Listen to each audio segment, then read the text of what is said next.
जमहूरियत एक तर्ज हुकूमत है कि जिसमें जमहूरियत म्हणजे लोकशाही, तर्ज हुकूमत म्हणजे शासन व्यवस्था।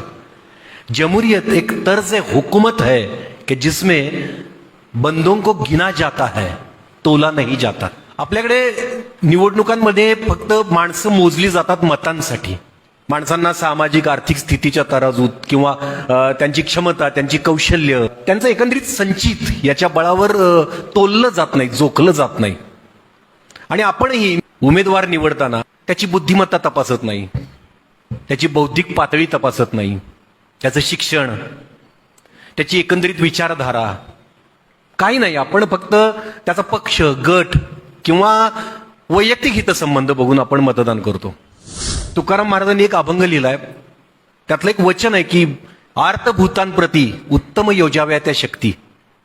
आर्तभूत जे आहेत, गरजवंत आहेत, दीनदुबळे आहेत, शोषित पीडित आहेत, त्यांच्यासाठी राज्यकर्त्यांनी त्यांना न्याय मिळवून देण्यासाठी उत्तमातल्या उत्तम शक्ती योजाव्यात, जे छत्रपती शिवाजी महाराजांनी आयुष्यभर पाळलं।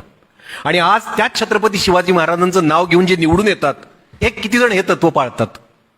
आजकाल सत्ता हे एकमेव ध्येय झाले प्रत्येकाचं, कुठल्याही पक्षातला माणूस असू दे, काही करून सत्तेत यायचं। मग त्यासाठी सगळी नीतिमत्ता गुंडाळून ठेवायची, लाज लज्जा गुंडाळून ठेवायची, कायदा नियम सगळं आचारसंहिता, विचारधारा सगळं गुंडाळून काही करून